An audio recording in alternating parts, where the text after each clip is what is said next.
Hello everyone, this video is a walkthrough of the musculoskeletal system in the CPT manual. This is just a walkthrough. We will do a problem walkthrough, question walkthrough on another video, but we're just going to look at the section this time. So you want to flip up to page 131 in your 2022 manual. This is where our table of contents gets started. You can see it gets started here on 131. That's where I put my tab. So if you'd like, that would be a good place to put it. One thing that you will note about this section compared especially to the last couple sections is it is very extensive. So we will not have time to go through each subsection within this section because there are so many different things that this covers. It goes on for a lot of different pages. But the good thing about this section is that with the exception of this general subsection here, which is sort of a catch-all, just things that are very broadly applicable, with the exception of that, it does this top-down, head-to-toe format that we have become familiar with in previous sections, though not in the integumentary section. So we're going to start at the head and we're going to move our way logically down the body. Another good thing about this section is you'll notice in the indented subsections here that they repeat a very similar pattern. So we're going to have incision, excision, manipulation, repair, introduction or removal, the same kind of subsections, okay? Repeated just for different body parts, okay? So that makes it a little bit easier. So if you know that you are working in the musculoskeletal system, and how would you know that? This is if we are talking about a dislocation, a fracture, some kind of manipulation, or something to do with the spine generally, then we know we're going to be working in the musculoskeletal system.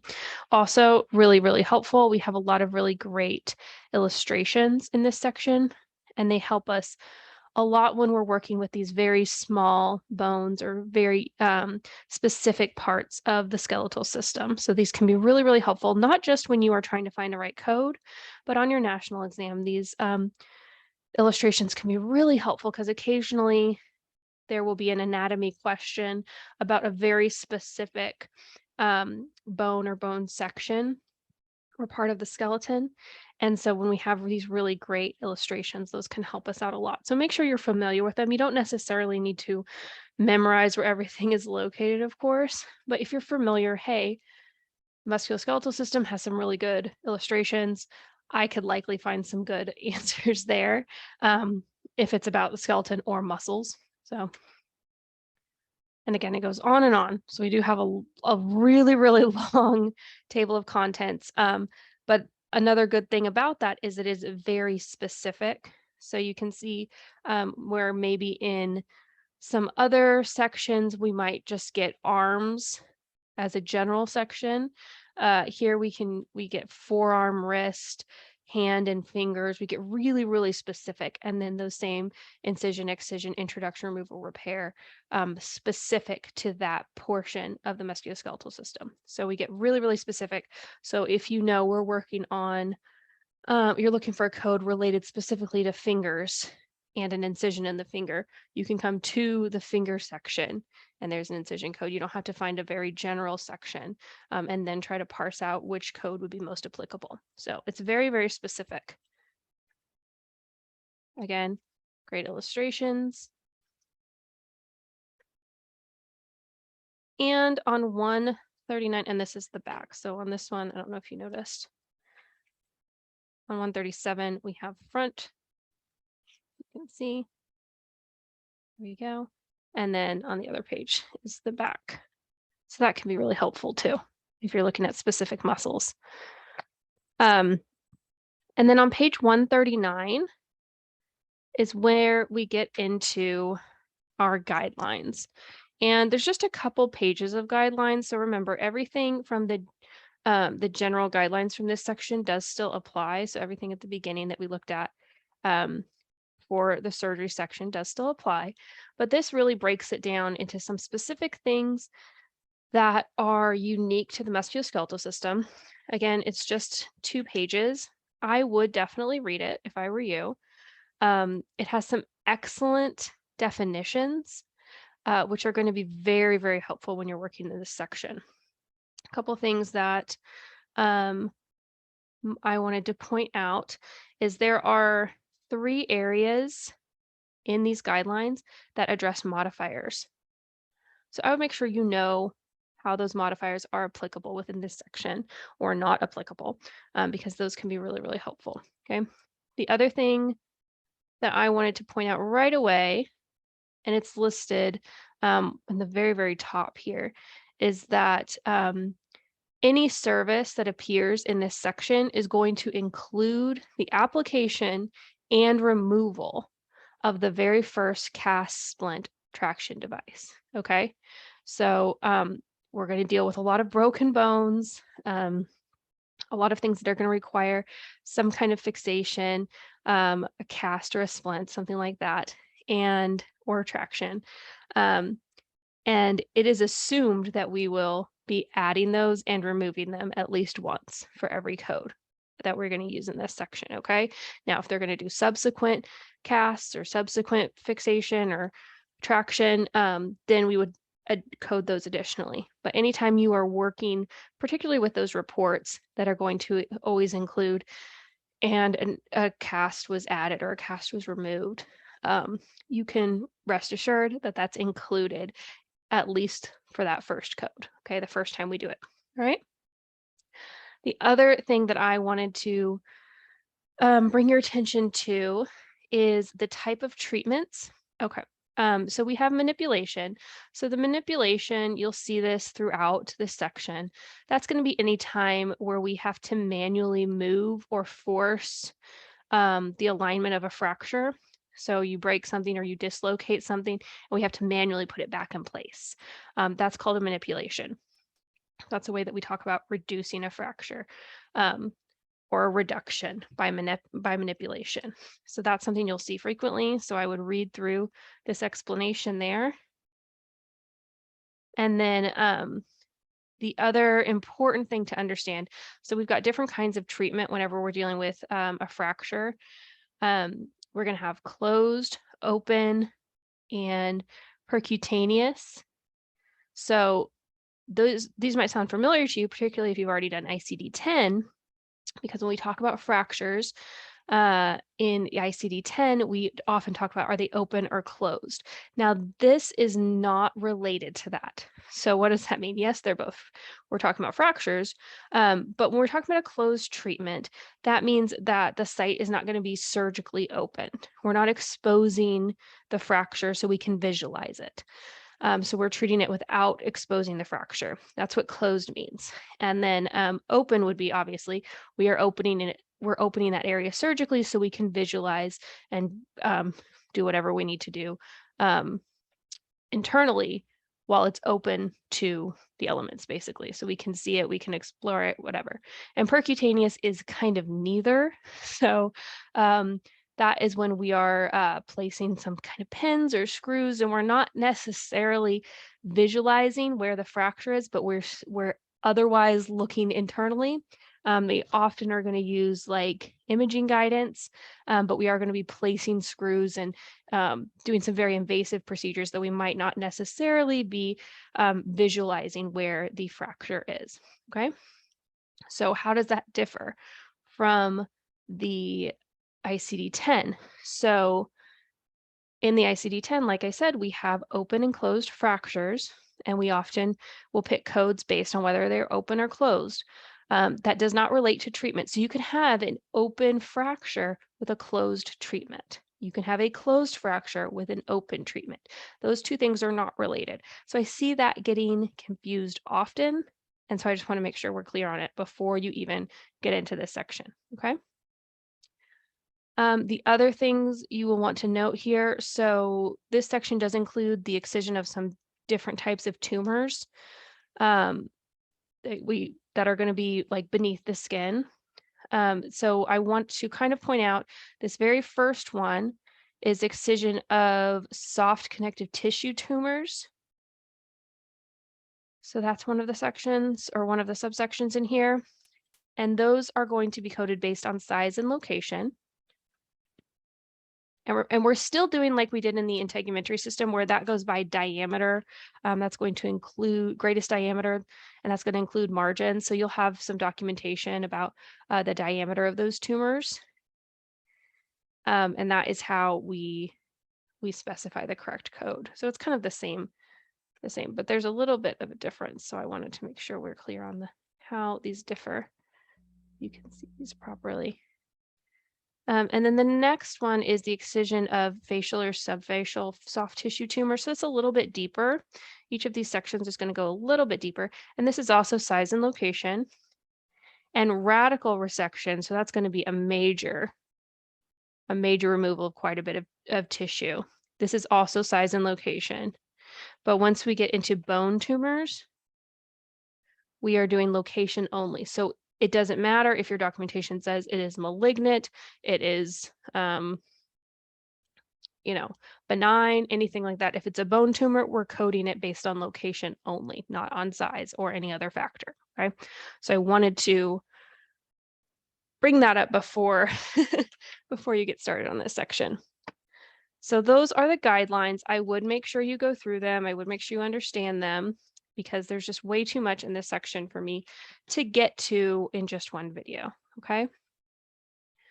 But then when you go through this manual or this section of the manual, you'll see, like I said, we have the general section. That's going to include injections, trigger point injections. Those are pretty common things you're going to see where we're injecting into a joint or something like that. And then here we get into some of the fixation devices. And again, a lot of really great illustrations in this section as well. So I would just go through the section and kind of get a feel for it. Like I said, we're going to start at the head. It's going to move its way down the body, and it's going to repeat these same sections over and over and over again. Okay. Incision, excision, manipulation, repair, introduction, removal. Okay. And then here we also have some prosthetics. So there are going to be some little differences in each section, but as long as you are getting the feel for kind of the flow, you'll be all right. And then we get into the neck, and that same pattern repeats itself. On page 156, we get into the spine or the vertebral column. Your book should have a listing of how the spine is separated out, the different regions. I would put that in here. This might be a good section for it, or wherever works best in your notes if you'd like. You can put another area. Here is the breakdown of the different sections of the spine. And this really, really helps because usually in documentation, they are not going to necessarily say is in the lumbar vertebrae. They're going to say in L3 to L5 or something like that. So they're just going to give you the vertebrae's name itself. All right. So it's really helpful. Yes, you might remember because look, it's CTLS, but in case you forget or you're rushed, something like this can be really, really helpful. So I would write that down somewhere and make sure you know how to reference it. Also in this section, they have some great examples, how to report different scenarios, and then they get into the same pattern, incision, excision, repair, and all of that. So we're going to keep going. On 164 and 165, we again have some really great illustrations. If you want to put a tab here, that these are spinal illustrations, this might be very helpful for you, particularly if you work a lot in this section. And then here on page 163, this has some excellent definitions of different procedures. Let me see if you can see that.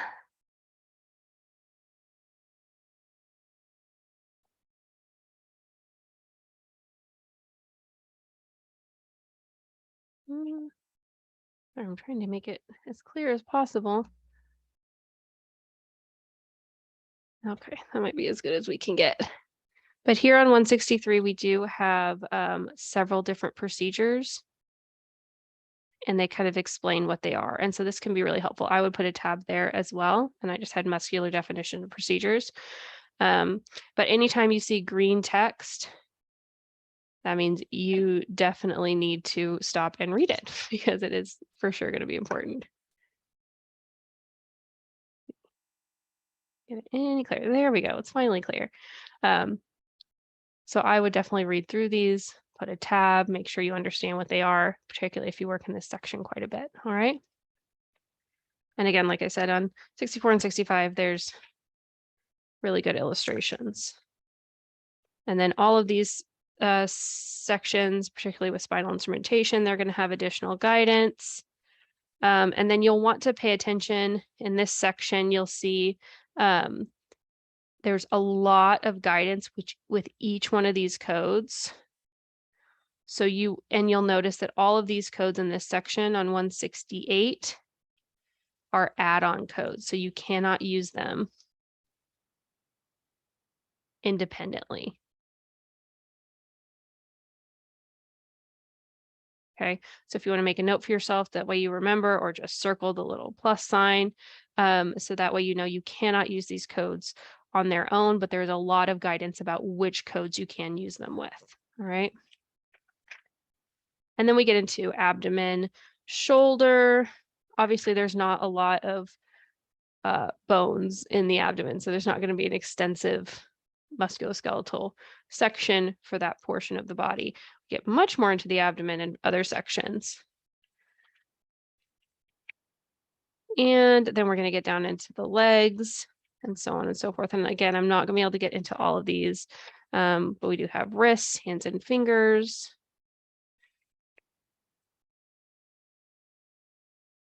Pelvis and hip. This is going to be very important if we are looking at joint replacement. And here are some great illustrations as well. This would be a partial and this one would be total hip replacement. So that really helps you visualize what is happening. And then we have different ways of treating particular fractures. So the more you work in this section, the more it will make sense. But again, it's just a lot to get through.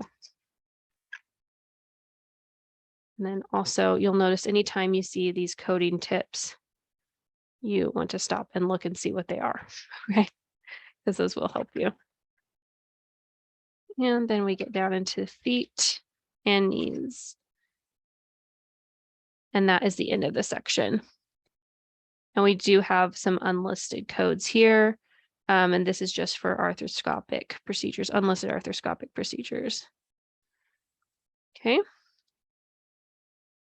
So I know is a huge, way too fast run through of this section, but that's just because it's huge. I mean, it is a lot to get through, but I think that the more you work in it, the easier it becomes, and the more familiar you are with the guidelines, the easier it's going to be. So I would really be going through this section, make sure you understand it, write yourself notes that are going to make it easier for you. You know, there's so many different areas throughout this manual where you can write your own notes, take advantage of those, and then really make sure you understand the difference between manipulation, traction, closed treatment, open treatment, the different kind of fixations, all of that. Okay. Those are really going to help you, particularly on those reports where we're dealing with, you know, anything orthopedic or anything where we're working within the musculoskeletal system. All right. So I will do another video where we walk through a few questions, and that will hopefully clarify some of these issues. But that is the really, really fast run through of the musculoskeletal system. Okay. If you have any questions about the structure of that section, please let me know in the discussion. Thank you. Bye-bye.